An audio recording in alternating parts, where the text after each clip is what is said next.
KN Entertainment Channel ကိုအားပေးနားဆင်နေကြတဲ့ပရိသတ်များအားလုံးမင်္ဂလာပါရှင်။ KN Entertainment Channel ကနေပြီးတော့စိတ်ဝင်စားစရာကောင်းတဲ့ပရလောကဇာတ်လမ်းကောင်းများစွာကိုတင်ဆက်ပေးသွားမှာဖြစ်ပါရဲ့ရှင်။ဟုတ်ကဲ့ပါဒီနေ့မှာတော့အယူသူတော်ရေးသားထားတဲ့မိုးချိုးပြစ်ကုန်းက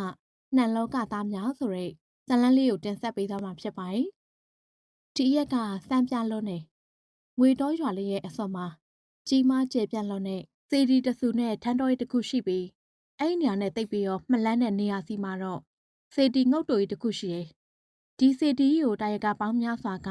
စေတီအဖြစ်ရောက်ရှိစေဖို့အချိန်ချင်းကြိုးပမ်းခဲ့ကြဖို့တယ်။ဒါမဲ့ဘလို့ပဲစူးစမ်းပါစေထီတော့တင်မဲ့အချိန်ဆုံးအမြဲလိုမိုးကြိုးခပြီးပြန်လဲပြိုပြက်ရပြီးတော့စေတီငုတ်တူဖြစ်ရပြန်တယ်။ဒီလိုဖြစ်တာက2ကြိမ်3ကြိမ်ထက်မနည်းတော့နောက်လူတွေဟာဒီစေတီငုတ်တူကြီးကိုပြန်လဲမောမှန်ဖို့ရာမကြိုးစားရဲကြတော့ဒီလိုနဲ့စေတီငုတ်တွေနဲ့အဲ့နေရာတစ်ဝိုက်ကိုမိုးချိုးပစ်ကုံလို့သမုတ်ခဲ့ကြပြီးပစ်ထားခဲ့ကြတယ်။ဒီလိုပစ်ထားပြီးတဲ့နောက်မှာတော့ထုံးစံတိုင်းပဲဟုတ်တာမဟုတ်တာအသာထားအဲ့နေရာတရေ6တယ်တအုံ6တယ်ဆိုတဲ့နေရာဖြစ်သတင်းကလည်းကြီးလာပါတော့တယ်။ဒီလိုနဲ့နှစ်တွေကြာလာတဲ့ခါမှာတော့စေတီငုတ်တွေနေရာဟာလူသွားလူလာမရှိသလောက်ကိုကျဲပါလွန်းလာခဲ့တဲ့အတွက်တဖြည်းဖြည်းနဲ့တောချုံတော့တိတ်တိတ်ထူထပ်လာခဲ့ပါတယ်။မနက်စောစောချိန်တခုငွေတော်ရွာဦးတာမောင်ရဲ့သားငကြွက်တယောက်မိုးချိုးပြစ်ကုန်းဘက်ကိုအိမ်ကနွားလေးကောင်ဆွဲပြီးတော့နွားချောင်းထွက်လာခဲ့တယ်။မိုးချိုးပြစ်ကုန်းကစေတီငုတ်တွေနေရာဟာတရေ6တယ်ဆိုပြီးနာမည်ကြီးလာတာကြောင့်ဒေါ်ယုံနေနဲ့နွားချောင်းကျွဲချောင်းမသွားရဲကြဘူး။ငကြွက်ကတော့အရင်ကမသွားဖြစ်ပေမဲ့ဒီရက်ဒီထဲမှာတော့တရေ6လုံးမာတယ်ဆိုတော့မိုးချိုးပြစ်ကုန်းဘက်ကိုလောင်းကြီးထပ်ထားတဲ့အတွက်နွားချောင်းထွက်လာတာဖြစ်ပြီးတော့ဒီနေ့နဲ့ဆိုရင်3ရက်ရှိသွားပြီ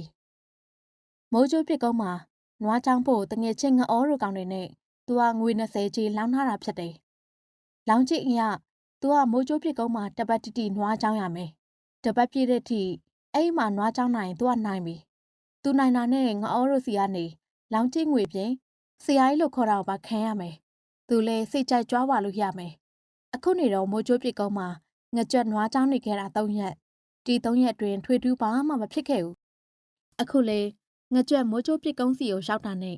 အရင်နေ့တရားလိုပဲနွားတွေကိုစက်ချက်ထဲလွတ်လိုက်တယ်လူကတော့အရေးကောင်းရမကြီးပင်ရင်အောက်မှာဝင်နားနေလိုက်တယ်နေပူပူရက်တွေမှာမကြီးပင်အရေးအောက်ထက်ကောင်းတဲ့အရေးစွာမရှိဘူးလေပြီးတော့မကြီးသီးမဲ့တဲ့အချိန်ဖြစ်တဲ့အတွက်အိမ်ကနေစားနေငုတ်သီးကိုလည်းယူလာခဲ့ပြီးသားမကြီးပင်မော်တက်ပြီးတော့လေညင်းခံရင်မကြီးသီးမဲ့နဲ့စားငုတ်သီးတို့ပြီးတော့စားရတဲ့အရာသားဆိုတာတိတ်ကိုလိုက်ဖက်တာပဲပြီးငှက်ပြစ်မယ်ငကြက်ကလေးကွာပြစ်တာဖြောင်းနေထင်းပါတယ်ပြစ်ပြီးဆိုရင်လည်းမကြာခဏငှက်ရတတ်တယ်မိုးချိုးပြစ်ကုန်းမှာငှက်ပေါ်တယ်ဂျိုးတွေလည်းပေါ်တယ်အရေရက်တွေကဂျိုးတချို့သူရထားပြီးသွားပြီရတဲ့အကောင်တွေကိုလည်းအိမ်ပြန်မယူဘဲနဲ့တခါတည်းကမီးဖို့စားပြစ်တာဒီနေ့လဲနွားတွေစက်ချက်ကြတာနဲ့တပတ်ကတောတန်းလေးထဲကိုသူငှက်ပြစ်ထွက်မယ်ငှက်ရရင်ပြန်လာမယ်အမွေးနှုတ်ပါညာနှုတ်ပြီးရနဲ့တိန်းထားပြီးတော့နီးလယ်မှသာမိခင်စားဖြစ်မယ်ငှက်ပြစ်ပြီးသွားရင်တော့သူ့အနေနဲ့တစ်ဖက်ကကံမောင်းစီကိုသွားပြီးတော့ရှွန့်ခူးမယ်လေးစာလုံးမယ်ငကြက်ကသူ့လောက်အမှာကိုစီစဉ်ချနေလိုက်တယ်နွားတွေကိုစက်ကြက်ကြပြီးဆိုတာနဲ့အစီအစဉ်တိုင်းငကြက်ထွက်လာခဲ့လိုက်တယ်ဒေါ်တနဲ့ကိုတိတ်မလဲလိုက်ရအောင်ညောင်သီးစားနေတဲ့ငူစိမ့်တကောင်ပြစ်ခန့်ရရှိရဲ့ငူးဆိုတာကဂျိုးနဲ့တူတဲ့ငှက်အယောင်အသွေးကတော့အစိမ်းရောင်ရှိရဲ့ညောင်သီးကိုသာအတိကစားတာညောင်ပင်ကနေငူတကောင်ရပြီဆိုတော့နောက်ထပ်လာနိုင်သေးတဲ့အတွက်ခဏထပ်ဆောင်ပြီးတော့ပြက်တာငူတကောင်ထိတ်ရပြန်တယ်နှကောင်ရပြီဆိုတော့တော့ပြီငူနှကောင်တကောင်စီကိုအမွေးနှုတ်နဲ့မကြီးပိန်စီကိုငကြွက်ပြန်လာခဲ့တယ်သူ့အစီအစဉ်တိုင်းရှုံခူးတယ်လောက်စာလုံးတယ်အလုံးတရာလောက်လုံးပြီးတော့မကြီးပိန်ရဲ့အပြင်ဘက်နားမှာပဲနှေလန်းထားလိုက်တယ်စီစဉ်ရကိစ္စတော့ပြီးပြီဆိုတော့ငကြွက်နေနဲ့မကြီးပိန်မော်တက်ပြီးတော့အိတ်ဆက်ဖို့ပဲရှိတော့တယ်မအိတ်ခင်မှာစက်ချက်တင်ကနွားတွေကိုတက်ပက်လဲလို့စစ်ဆေးလိုက်တယ်နွားအားလုံးစုံပြီးဆိုမှတော့မကြီးပင်စီကိုပြန်လာပြီးအပင်မော်တက်လို့မေးဆက်ပါတော့တယ်နားထဲကစုညံ့တန်းနေကြောင်းငကြွက်အိယာနေဖြက်ကနေနိုးလာတယ်မျက်စိဖွင့်ဖွင့်ချင်းအတန်ကြားရအောင်လှမ်းကြည့်တော့သူရှိနေရမကြီးပင်နဲ့တစ်ဖက်ချမ်းထတော်ကြီးအနာကနေအတန်တရာထွက်ပေါ်နေရပါအသေးချာနားထောင်ကြည့်တော့တပ်ပွဲတရားလို့ဆိုင်းတန်ပုံတန်နေငကြွက်စိတ်ဝင်စားမိသွားတယ်သွားကြည့်ဖို့ဆုံးဖြတ်ပြီးတော့အောက်ကိုဆက်နေအောက်ကိုရောက်တော့အတန်ကြားရအောင်လှမ်းမိတယ် ခြေလန်းတွေမပြတ်လန်းနေနဲ့ကောင်းကင်ရမှန်မှန်ကြီးဖြစ်နေတာကိုငှက်ကြွတတိထားမိသွားတယ်အခုမှနေကင်းရှိသေးတမနက်လုံးကြက်ကြက်တူအောင်ပူနေခဲ့တဲ့နေလုံးရပဲစီရောက်နေတဲ့ငှက်ကြွမသိပါအတန်တွေနဲ့နီးအောင်ရောက်လာတော့ခင်နန်းတစ်ခုကိုဖြတ်ပြီးတဲ့နောက်မှာခြုံကွယ်တစ်ခုကနေချောင်းကြည့်နေချိန်မှာတော့အတန်တင်မကမြင်ကွင်းအောင်ပါငှက်ကြွမြင်နေရပြီနေကင်းဖက်ကြီးဒီနေရာစီကိုပဲချိန်ကတည်းကရောက်နေမှမသိရဲ့စပွဲတစ်ခုစင်မြင့်နဲ့စက်နဖူးစီတို့ပါလို့အားလုံးဟာခန်းခန်းနာနာရှိလို့နေထူးဆန်းတာတော့အဲ့ဒီဆက်စင်ကြီးစီကတီးတန်မုတ်တန်တွေသာထွက်နေတာလူရဲသူရဲလို့တရားမှမတွေ့ရဘူးဆက်စင်အောက်မှာလေလူလုံးဝမရှိသလိုဆက်စင်ပေါ်မှာလေလူသူလေးပါတရားမှရှိမနေတာတော့အံ့ဩစရာပါဘာကြီးလဲကွာထူတော့ထူးဆန်းနေငါကြွက်ရွရွနဲ့စိတ်ထဲဟာကြောက်တယ်လို့လှန့်တယ်လို့ဖြစ်လာတာမို့အနောက်ကိုပြန်လှည့်ဖို့ဆုံးဖြတ်လိုက်တယ်ဟမ်ငါခြေထောက်တွေထူးဆန်းလုံးစွာနဲ့ခြေထောက်တွေကလှုပ်ရှားလို့မရဖြစ်နေရဲ့ငကြွက်ရည်ရွေးနဲ့အလွန်မင်းထိတ်လန့်သွားပြီအဖြစ်တစ်နှစ်ကိုလည်းသူသဘောပေါက်နားလေသွားပြီဒါကသူ့ကိုတရေချောက်နေရပဲငကြွက်တယောက်ကြောက်လို့ဇောချွေးတွေပြန်လာတယ်စိတ်တရလည်းဖះကိုအချိန်ချင်းတမိရပြီအနောက်စီကတစုံတယောက်ဟာငကြွက်ရဲ့ပခုံးလှပုတ်တယ်ငကြွက်ဆက်ကနေတုံသွားရပြီကြောက်ရွံ့လိုပဲတကောလုံးအကျောချင်ထွားတောင်းတင်းသွားတယ်ဘယ်သူလဲတရဲမလားငါ့ကိုလာမလုပ်နဲ့နော်တုံရင်နေတဲ့အတန်နဲ့ငကြွက်ပြောလိုက်တော့ဒီတခါသူ့ရဲ့နောက်ကညီလေးအကိုတို့ကတရေလည်းမဟုတ်တလို့အန်ဒီရဲ့ပေးမဲ့သူလည်းမဟုတ်ပါဘူးကွမင်းကိုမေးစရာလေးရှိလို့ဒီဘက်ကိုလဲကြည့်ပါအောင်ကွာအတန်အချိုရှက်ရှာပါခမများတို့တရေမဟုတ်ဘူးဆိုတာသိကြလားငကြွက်လည်းတီချောင်းထမ်းမေးလိုက်တော့တကယ်ပါကွမင်းမြုံလည်းလှဲ့ကြည့်ငကြွက်လည်းစိတ်ကိုတင်ပြီးတော့လှဲ့ကြည့်လိုက်ပါတယ်သူ့ရဲ့အနောက်မှာရက်နေတဲ့လူနှစ်ယောက်ကိုမြင်လိုက်တော့ငကြွက်ရဲ့နေကအလုံးကြီးကျသွားရပြီးစိတ်ကိုလည်းရှော့ချလိုက်မိပြီးတော့ရှက်ကိုရှက်ကန်ဖြစ်ရတယ်အမှန်တော့လူစိမ်းနှစ်ယောက်ကမူလပြန်ထားတဲ့သူတော်နဲ့ဖိုးတောက်ကြတော့ပါငကြွက်သာမြင်နိုင်မယ်ဆိုရင်တော့နပေးစီမှာတစီကိုအုံလည်းရှိနေသေးတာကိုသိနိုင်မှာပါအခုတော့တာမန်လူတယောက်မို့ငကြွက်ကမမြင်နိုင်ပါခမများတော့ကလည်းဗျာအတန်လေးပါလေးမပေးဘူး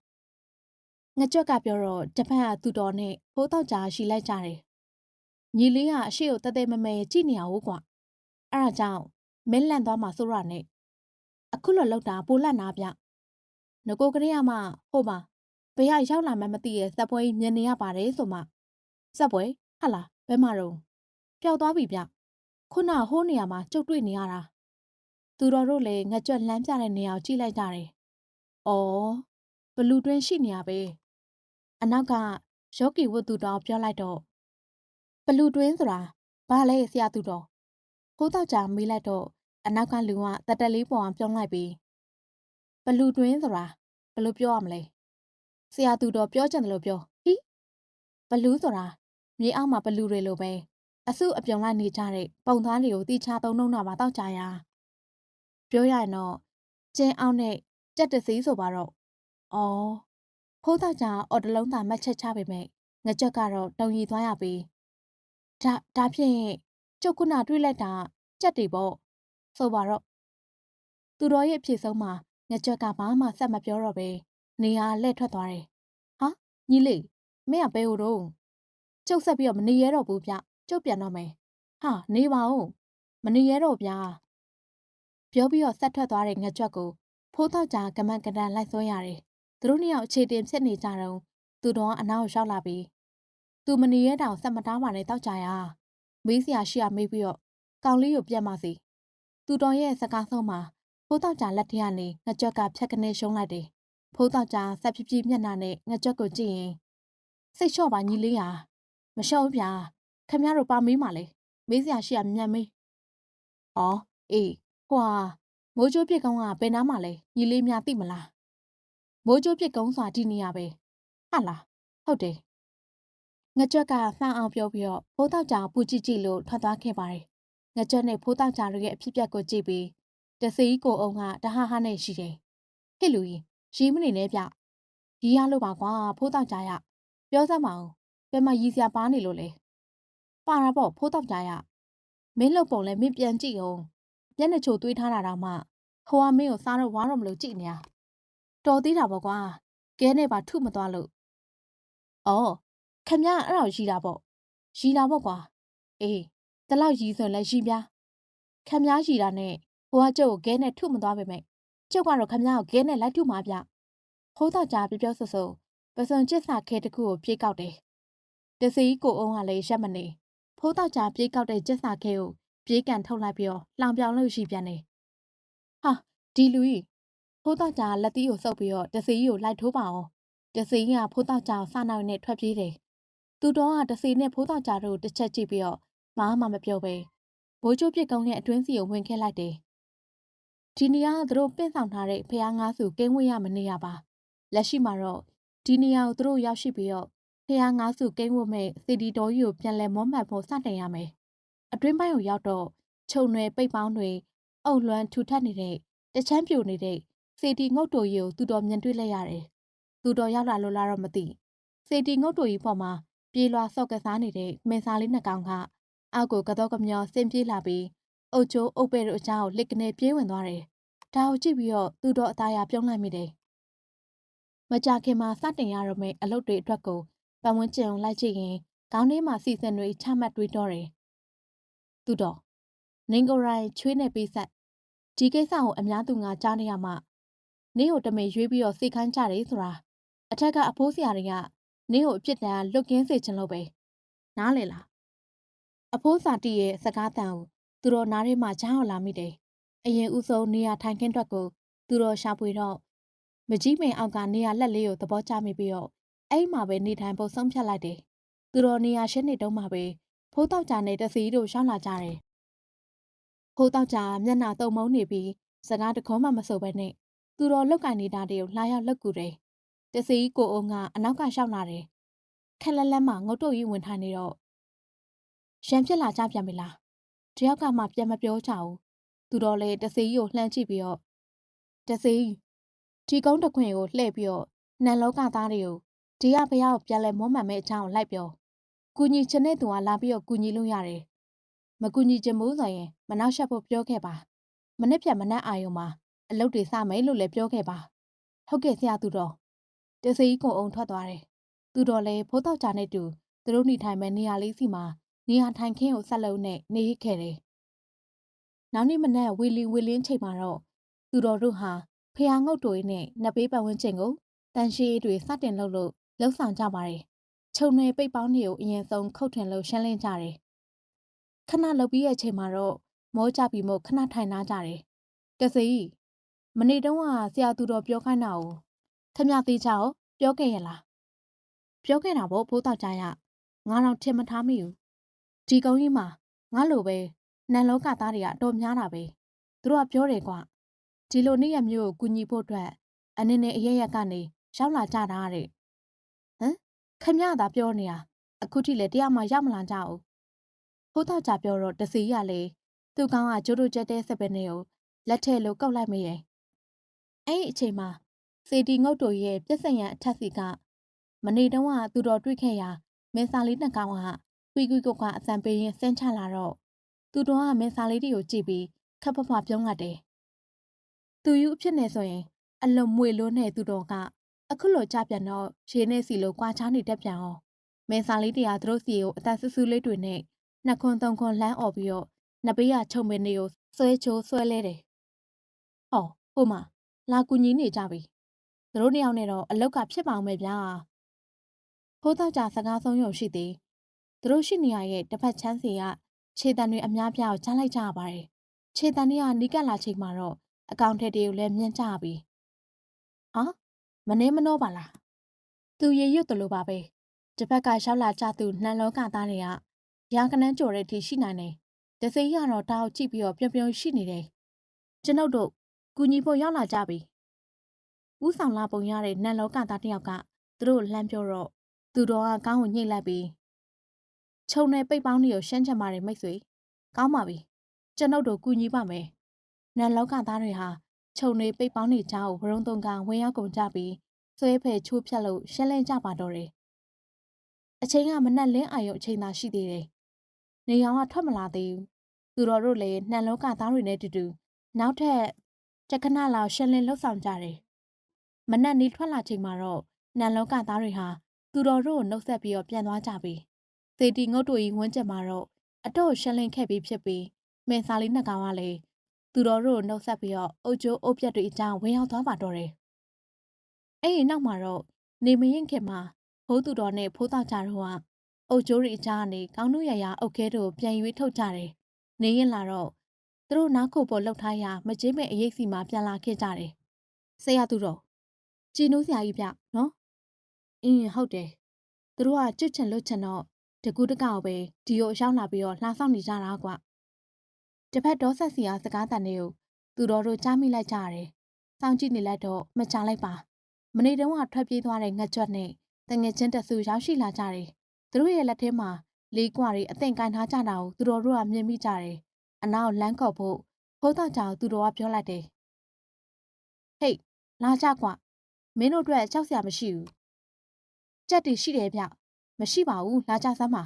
။ငကြက်တို့ကလေးတတိုက်လေးတွန်းဆဆုပ်နဲ့ရောက်ရှိခဲ့ကြတယ်။မင်းတို့ကဘာလာလောက်ကြတာလဲကွ။ဖိုးသားကြောင်မေးတော့ငကြက်ကပဲ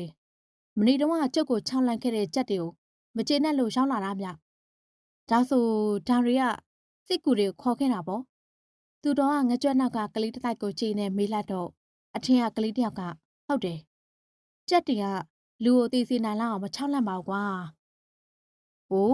6မ6ကြောက်စရာကောင်းနေဗျ။တော်လက်ချက်ချတဲ့ကလေးတယောက်ကပြောတော့အဲ့ဒီချိန်မှာအခြားကလေးတယောက်ကစေဒီငုတ်တို့ကြီးပတ်ဝန်းကျင်ကရှင်းလင်းနေတဲ့မြင်ကွင်းကိုမြင်မိပြီးဟာဟဲ့အောင်တွေဟိုမှာရှင်းနေရပဲကွဟာဟာလားကလေးတွေအားလုံးစေဒီငုတ်တို့ကြီးဘက်ကိုကြည့်ပြီးအောင်အံ့ဩဖနက်နဲ့မက်ချက်မျိုးမျိုးပြုတ်နေကြတယ်ဒါတွေအားလုံးကိုခမရတို့နှစ်ယောက်ရှင်းနာလားသူတော်ကခေါင်းညိတ်ပြလိုက်တယ်အတော်လုံနိုင်တာပဲဗျခမရတို့ကဒီအထပနာကိုဖောက်မဲ့သူတွေတော့မဟုတ်ပါဘူးနော်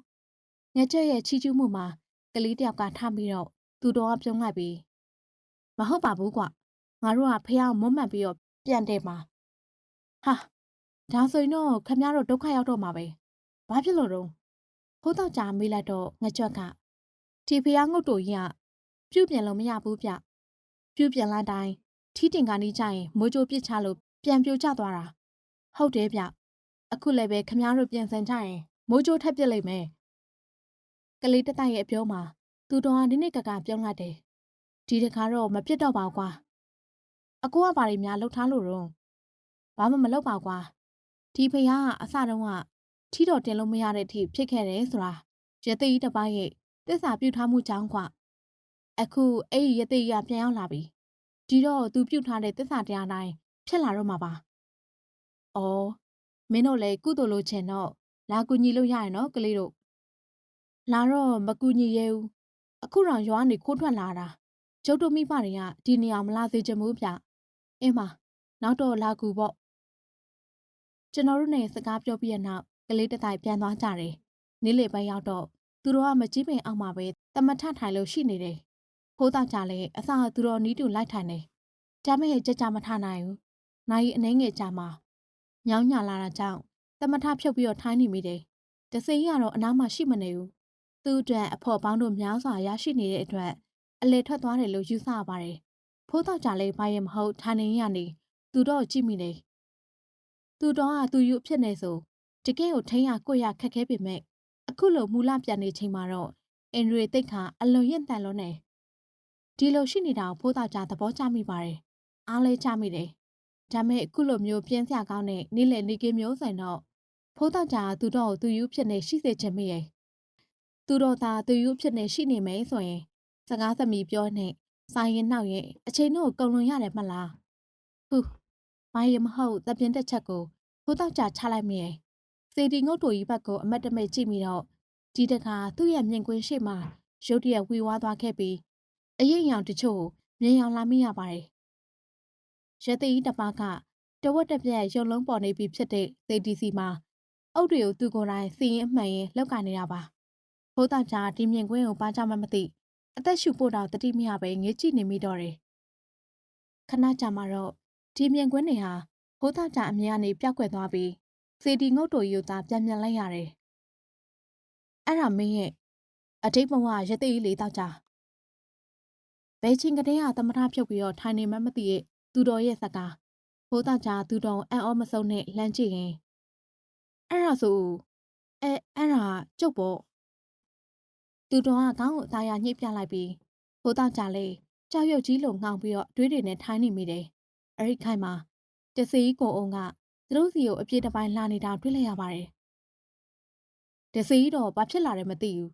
သူတော်ကပြောတော့မှတစီကိုအုံကအမောတကောနဲ့အနားကိုရှောက်လာပြီးဆရာသူတော်ကြီးပြဿနာတစ်ခုရှိနေလို့ဘာများတော့တစီကကျုပ်ကညနေဘက်ကျဟိုသူတွေကိုအလောက်လာလောက်ကြအောင်မလားသွားမေးတာအဲ့ဒါသူတို့ကညနေဘက်ဆိုလာလို့မရဘူးတဲ့ဟမ်အဲ့ဒါနဲ့ပြဿနာဆိုတာပြဿနာတခြားမဟုတ်ဘူးသူတို့ကအလောက်လာလောက်ချင်တယ်ဒါမဲ့လုံးလို့မရအောင်ဖြတ်နေတာဘလို့တေချာရှင်းလင်းအောင်ပြောစမ်းပါတစီကမောနေလို့ပါဗျာခဏလေးတစီကိုအောင်ကအနားဝင်ထိုင်နေတအောင်ကြတော့မှဒီလိုဆရာသူတော်ကြီးဒီရသူတွေအားလုံးကညနေပိုင်းစွာနဲ့တတော်ဆက်ကတစီမောင်မိုးကိုသွားပြီးတော့ခါစားရတယ်တဲ့ဆက်ပြောပါဦးအဲ့လိုသွားခါစားရတာတော့ဒီတိုင်းသွားလို့မရဘူးတဲ့စားစရာတောက်စရာတစ်မျိုးအပါယူသွားပေးရတာတဲ့အော်သူတော်ကအော်တလုံးကိုသာမက်ချက်ပြုတ်ပြီးတော့ပြောတော့တစီကိုအောင်ကအံ့အားသင့်သွားပြီးဟမ်ဆရာသူတော်ကပေါ့ပြက်ပြက်နဲ့သူတို့မကူညီပေးတော့လားသူတော်ပြောင်းလိုက်ပြန်ပါတယ်လောကမှာလူစီဘလူစီဆိုတာရှိတယ်တစီရဲ့အခု तू ဟာသူ့စီးထဲမှာ तू နေနေရမလားသူ့အရက်နဲ့သူ့ဆက်လဲဟန်ကြနေရပဲအဲ့ဒါစီးကြော်ပြီးတော့ကျုပ်ကသွားလို့ဖို့ကြမသိတော့ဘူးဗျ။အိုးဆရာသူတော်ကလေ तू ကမတရားတာကြီးကိုလှုပ်နေရလေဗျာ။သူတော်ကခေါင်းကိုညှိလိုက်တယ်။တစီးပြောမှန်ပါတယ်။ဒါမဲ့ကိလေသာမကုံအာတော်မကုံခန်းသေးရဲ့သူတိုင်းကမတရားသမှုကိုနှိမ့်စင်ပြုတ်နေကြတာပဲ။ဘယ်သူမဆိုကိစ္စသေးသေးကိစ္စကြီးကြီးသာကွာပါလိမ့်မယ်။ပြီးတော့ကျုပ်တို့ဒီကိုရောက်လာတယ်ဆိုတာဒီဟာစေတီကြီးကိုပြန်လဲမုံမှန်ဖို့အရှိကအထစ်ကမလား။ဒါကြောင့်ကို့အလုပ်ကိုပဲအာယုံစိုက်ပါ။ဆရာသူတော်ပြောတာတွေကိုနားမလည်ဘူးဗျာ။ဟွန်းအင်းမော်လေဆရာသမားပြောတာဆိုတော့လေအမှန်တရားဖြစ်မှာပါ။အမှန်တရားဆိုတာဘသူကပြောလို့ဘယ်ဝါကပြောလို့ဆိုတာမျိုးမှာမူတီမနေပါဘူးတစေးရာအမှန်တရားဆိုတာတသက်မှတ်တည်းရှိနေတဲ့အရာပါမြင်သာမှပဲလက်ခံတာအကောင်းဆုံးပါတစေးကိုအောင်ဘာမှမပြောတော့မကြီးပင်အနောက်ကိုဝင်ပြီးတော့ခွေလို့သာအိတ်နေတော့တယ်ညနေပိုင်းကျတော့နေအေးတာနဲ့သူတော်တို့လည်းရှင်းလင်းရေးလုပ်ငန်းကိုပြန်လည်လှုပ်ဆောင်ကြတယ်တစေးကိုအောင်ကိုပြောထားသလိုပါပဲနန်လောကသားတွေကတော့ရောက်မလာကြဘူးပေါ့မင်းစားလေးတွေကတော့ရောက်လာကြတယ်ဒီတခါတော့နှစ်ကောင်နဲ့မဟုတ်ဘူးလေးကောင်ပါမင်းစားလေးတွေနဲ့သူတော်တို့ကညနေတစ်ဖြတ်အတွက်ကိုတန်ရှင်းလှုပ်ဆောင်ကြတယ်ညမိုးချုပ်ချိန်မှာတော့နားလိုက်ကြပြီးလှုပ်ရှားအလုပ်တို့ပုံမှန်တိုင်းလှုပ်ဆောင်နေတညတာဖြတ်တန်းပြီးတဲ့နောက်မှာနောက်နေ့အတွက်မိုးတောက်အလင်းရောင်ရောက်ခဲ့ပြန်တယ်ဒီတစ်ခါမှာတော့နန်လောကသားတို့ဟာပထမနေ့ကလိုပဲအလုပ်များကိုလာရောက်ကူညီကြပါတယ်နေထွက်လာတော့ပြန်ထွက်သွားကြတယ်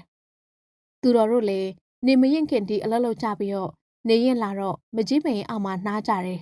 ဒီချိန်မှာရွာလူအုပ်ကြီးကသူတော်တို့စီကိုတဆိုင်မမတ်ရောက်ရှိလာခဲ့ကြတယ်ဖယားကိုပြန်ပြီးတော့မုံမှန်ဖို့ဆိုတာဒီမောင်တို့လားလူတယောက်ကသူတော်တို့ကိုမေးတော့သူတော်ကခေါင်းကိုညှိလိုက်ပြီးဟုတ်ပါတယ်ဦးကြီးကျုပ်တို့ပါပဲမင်းတို့တိုက်ဖောက်မဲ့သူတွေတော့မဟုတ်ဘူးမလားမဟုတ်ပါဘူးဗျာအေးဖောက်ရင်လေမင်းတို့ဒုက္ခရောက်ရမှာဒီဖယားကနည်းနည်းရမဟုတ်ဘူးကွာကျုပ်တို့သိပါတယ်ဗျာအေးသိတယ်ဆိုရင်လေထပ်ပြီးတော့မလုံနဲ့တော့ငါတို့ရွာလေလက်မခံတာကြောင့်မင်းတို့ဒီကနေထွက်သွားကြတော့လူကြီးရဲ့စကားဆုံးမှာအနောက်ကလူအုပ်ကြီးကသူတော်တို့ကိုအော်ဟစ်မောင်းထုတ်နေကြပြီဒီအချင်းရအတွက်ဖိုးတောက်ကြလူငယ်ပြရှူရှူရှာရှာထပြတော့သူတော်ကတားလိုက်ပြီးကောင်းပါပြီဒီကဦးကြီးတို့ကသွားဆိုရင်ကျုပ်တို့ထွက်သွားပေးပါမယ်ဆရာသူတော်ဖိုးတောက်ကြပြောတော့ဘာမှမဖြစ်ပါဘူးတောက်ကြသွားကြမယ်သူတော်လဲလွယ်အိတ်ကိုကောက်လွှဲပြီးတော့ပစ္စည်းတချို့သိမ်းလို့နေအားနေထွက်ခဲ့လိုက်တယ်ဖိုးတောက်ကြနဲ့တစီကိုအုံကတော့အနောက်ကနေကန့်လန့်နဲ့လိုက်ပါလာခဲ့ကြတာပေါ့လူအောင်ရတော့သူတော်တို့ကိုကြည့်ပြီးမြေတွန်တောက်တီးလို့ကြိုင်းခဲ့ကြတယ်သူတော်တို့လည်းမိုးကြိုးပြစ်ကောင်းကနေထွက်ခဲ့ကြပြီးတော့ခြေတော်ဆိုတဲ့ရွာစီကိုဝင်လာခဲ့ကြတယ်ရွာလေးကအေးလူရှိပြီးတော့သူတော်တို့ကိုခီးသွားတွေအဖြစ်လောက်သာတတိပြုတ်မိပြီးဆက်ဆုတော့သိမလောက်ကြဘူးသူတော်တို့လည်းတဲခိုဖို့အတွက်ရွာနောက်ဖက်ခြမ်းကတောက်တန်စီကိုလာခဲ့ကြတယ်တောက်တန်မှာနေရာယူပြီးတော့ဖိုးတောက်ကြပဲဆရာသူတော်ဘာဖြစ်လို့ထွက်လာတာလဲဗျ အခြေတင်မဖြစ်သင့်လို့ပေါ့တောက်ကြရဟာဒီလူကြီးတွေကထင်မြင်လွဲပြီးတော့ပြောနေတာကိုကျုပ်တို့ကပြောပြတော့ရမှာပါသူတော်ကကောင်းကိုခိုင်ရမ်းလိုက်တယ်အကြောင်းရှိလို့အကျိုးဖြစ်တာပါကွာရှင်းပြတော့သူတို့ကလက်ခံမှအဆင်ပြေမှာလွန်ခဲ့တဲ့ကာလတွေတုန်းကတိုက်ဖောက်တဲ့အဖြစ်အပျက်မျိုးသူတို့စီမှာကြုံဖူးထားလိုက်မယ်အဲ့ဒါကြောင့်ငါတို့လည်းထင်လွဲပြီးတော့နှဲ့တာပေါ့ကဲပါစိတ်မပူပါနဲ့မကြခင်သူတို့ကိုယ်တိုင်ငါတို့လာရှာပါလိမ့်မယ်ခိုးတော့ကြလဲဆက်မပြောတော့ဘူးသုံးတန်စရက်မှာပဲသူတို့နေဖြစ်ကြတယ်၃ရက်ကြာပြီးရဲ့နောက်မှာသူတော်ပြောသလိုပဲငွေတော်ရွာလူတွေအုပ်လိုက်ကြည့်သုံးတန်စီကိုလိုက်လာခဲ့ကြတယ်ဒီတခါလိုက်လာတာတော့အရင်လိုမဟုတ်ပဲအားလုံးရဲ့မျက်နှာတွေစီမှာမျောလင့်တကြီးဖြစ်နေတဲ့ပုံနဲ့ပူပန်မှုတို့ရှိနေပုံဟာအထင်သာရှိနေကြတယ်ဆရာလေးတို့ကျုပ်တို့စီကိုပြန်လိုက်ခဲ့ပါဗျာမိုးကြိုးပြစ်ကုန်းစီမှာတုန်းကသူတော်တို့ပြောဆိုနှင်းလုတ်ခဲ့တဲ့တကြီးကပဲအနုအညွတ်နဲ့တောင်းဆိုပါတယ်သူတော်ကလည်းကောင်းကိုညှိလိုက်ပြီးတော့မှဘာမှထွေထူးမပြောတော့ပဲအင်းလေလိုက်ဆိုတော့လေလိုက်ခဲ့တာပေါ့လမ်းကြတော့မှလူကြီးကသူတို့ကြုံခဲ့ရတဲ့ဖြစ်ပျက်ကိုပြောပြတယ်ကျွန်တော်တို့ထွက်သွားပြီးရဲ့ညမှာပဲမိုးကြိုးပြစ်ကုန်းရွာနာနာပါဝတွေကရောက်လာကြပြီးတော့တောင်းကျမ်းကြတယ်တဲ့လူတိုင်းဒီပါကိုလေသူတော်တို့ကဖះကိုအခါခွင့်ကြမုန်းမှန်မဲ့သူတွေဖြစ်ကြောင်းအိမ်မက်ပေးပြီးတော့ပြောဆိုကြိမ်မောင်းကြတယ်လို့ရွာထဲမှာလေလှည့်ပတ်အော်ဟစ်ပြီးတော့တောင်းကျမ်းကြပါတယ်တဲ့မနဲ့လဲတော့ရွာလူတွေကလည်းသူတော်တို့ဆရာတပည့်ကိုနေရာအနှံ့လိုက်ရှာကြပြီးလိုက်ရှာလို့မရတော့နောက်တညမှာပထမညလိုပဲနာနာပါဝတော့ကဝင်ရောက်တောင်းကျမ်းပြန်နေတဲ့ဒီတခါမှာတော့မနေ့ဖြတ်မှာမှအရာပြန်ခေါ်မလာပေးနိုင်ရင်ရွာကိုပြတ်တဲ့ထီတောင်းကျမ်းကြမယ်လို့ဆိုပါတယ်အထူးသဖြင့်သူတော်တို့ထိတ်ဆုံးကနင်ထုတ်သူလူကြီးကိုလည်းပိုလို့ကျင်းသွားတယ်လို့သိရပါတယ်အဲ့အတွက်ကြောင့်ပဲငွေတော်ရွာလူတွေကကြောင်အားလက်အားနဲ့အမြင်မှန်ရကြပြီးသူတော်တို့မရမကလိုက်ရှာကြတဲ့ခြေတော်တုတ်တန်စီမှာရှိကြောင်းသိရပြီးရောက်လာပြီးတော့တောင်းပန်တိုးရှိုးလို့ခုံငင်ကြတာဖြစ်ပါတယ်သူတော်ကတော့ဒီအဖြစ်ပြက်တွေကိုဘယ်လိုနေတယ်မသိဖိုးသားကြတော့ဒီအဖြစ်ပြက်တွေအလွန်ပဲသဘောကျနေပါတယ်လန်ကီမှာသူတော်ကနှုတ်ဆက်နဲ့လိုက်ပါလာတယ်ငွေတော်ရွာကိုရောက်တော့သူတော်တို့ရွာထဲမှာနေရာထိုင်ခင်းစီစဉ်ပေးဖို့လောက်ကြတယ်သူတော်ကလက်မခံပါဘူးငကိုနေရာမကြီးပင်စီမှာပဲနေမယ်လို့ဆုံးဖြတ်ပြီးတော့ရွာနေပြန်ထွက်ခဲ့ကြတယ်ရွာလူတွေကတော့လိုက်ဖို့မယ်လို့တော့သူတော်ကမပို့ဖို့ပြောခဲ့ပြန်တယ်မကြီးပင်စီကိုရောက်တော့ညနေဆောင်သွားပြီသူတော်နဲ့ဖိုးတောက်ချောင်ကနေရာထိုင်ခင်းအတွက်ကိုပြန်လဲပြင်ဆင်နေကြတော့စူညံတန်တွေနဲ့တူမိုးကြိုးကုန်းစီကနှံလောကသားတို့အိုးအကျက်ကျက်ရောက်ရှိခဲ့ကြတယ်ဆရာလေးတို့ပြန်ရောက်လာလို့ကျုပ်တို့ဝမ်းသာတယ်ဗျာမဟုတ်ရင်ကျုပ်တို့မျောလင့်ထားသမျှအကုန်ရေစုံမျောပြီလို့ထင်မိထားကြရတာအခုတော့ယနေ့ကပူပန်မှုတွေလျော့သွားရပြီဟုတ်တယ်ဆရာလေးကြီးဒီလိုထပ်ဖြစ်မှကျုပ်တို့စိုးရင်ကြရတာဒါကြောင့်အခုတခါတော့ထပ်မဖြစ်တော့ဘဲနဲ့စီဒီတော်ကြီးပြီးမြောက်ဖို့အတွက်ကိုကျုပ်တို့နေရောညပါအားစိုက်ကြတော့မယ်နှံလောကသားတို့ရဲ့စကားကြောင့်သူတို့ကပဲနေရောညပါဆိုတော့ခမည်းတော်တစေးငမိုးနဲ့အဆင်ပြေပါမလားသူ့ကိုလည်းစိတ်မပူတော့ဗျာအခုချိန်မှာကျုပ်တို့ကျွတ်လွတ်ခွင့်မရမှာပဲပူပန်မိတာပါကောင်းပါပြီဒါဖြစ်လဲသဘောပါနှံလောကသားတွေဖြစ်တဲ့တစီတွေဟာစီတီတဝိုက်ကလှုပ်ဆောင်စရာရှိအရာမှန်သမျှကိုအာကျိုးမှန်တတ်နဲ့လှုပ်ဆောင်ကြတယ်သူတော်တို့လည်းသူတို့နဲ့တူဝိုင်းကူလှုပ်လိုက်ကြတယ်ညနေနေဝင်ရီတရောချိန်မှာတော့တစီတွေအလလုံးနေကြရာနေရုံသုံးကားထားဖြစ်ကြကုန်တယ်ဆရာသူတော်ကြီးကဲပါဦးကျုပ်တို့ငမိုးကြီးကချိန်နဲ့လိုက်ရနေတာဗျတစီတကောင်ကအပြေးရောက်လာပြီးတော့တိုင်တယ်ကျွန်တော်တို့လမ်းကြည့်တော့တစီတွေချားမှာထွားချိုင်းလာတဲ့တစီတကောင်က